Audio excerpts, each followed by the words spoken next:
Next up, we've got Phil. Phil, who's calling in from Texas. Phil, you're live on Truth Wanted. What's up? Hey, Dan. Hey, Christy. Enjoying the show. Listen, I'll be really brief. I just wanted to throw a little extra light on what Andrew was struggling with. I kept waiting for him to reference Paul Tillich, a very well-known American philosopher and theologian.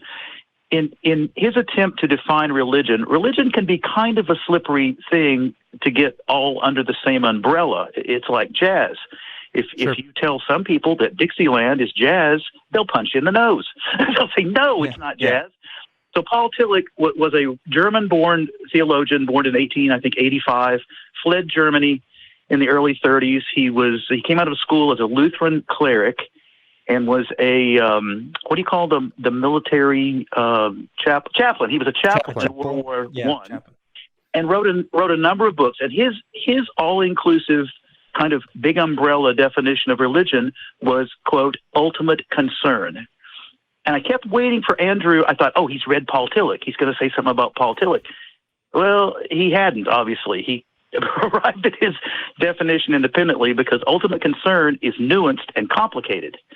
So it's just kind of the broadest possible sweep you can make to define religion. One's ultimate concern could be money, could be sex, could be God. That's basically all I had. Well, and I think that's an interesting construct. Like somebody's ultimate concern is a interesting idea and one that we can play around with.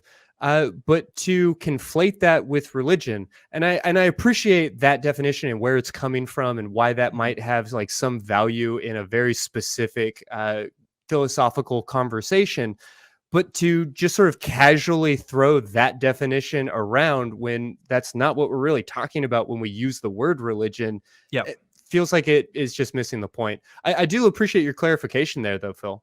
Yeah, I appreciate that too. I was trying to think of where I heard Paul Tillich before, and the theologian. I remember reading about him when trying to deconstruct, and he was one of those names that popped up.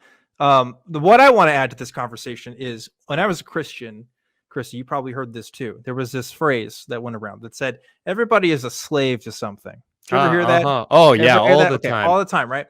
What is the point of that saying? What that saying is, you can serve, from a Christian perspective, they're trying to say, well, you can either serve God or you can serve the world or serve the devil or serve You're serving somebody. Right? We've already decided that. You've already decided. It's an equivocation, right? It's an equivocation. It's trying to even the playing field between the religious and the non-religious. It's trying to make them say, well, they aren't better than you because they worship something too. And I got the sense that that's what Andrew was trying to talk to us about before, which is why I could be a bit impatient with a call like that.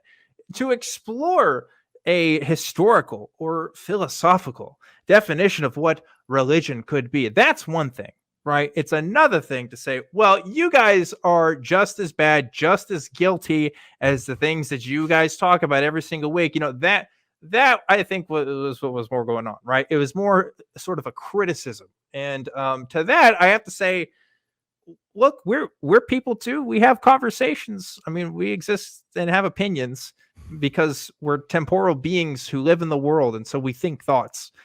I'm okay with that. Yeah. And I think thinking thoughts and having priorities doesn't necessarily mean that I'm a church-going Christian in that same way. It doesn't mean I'm religious in that sense, but maybe he has a different opinion. That's why I called.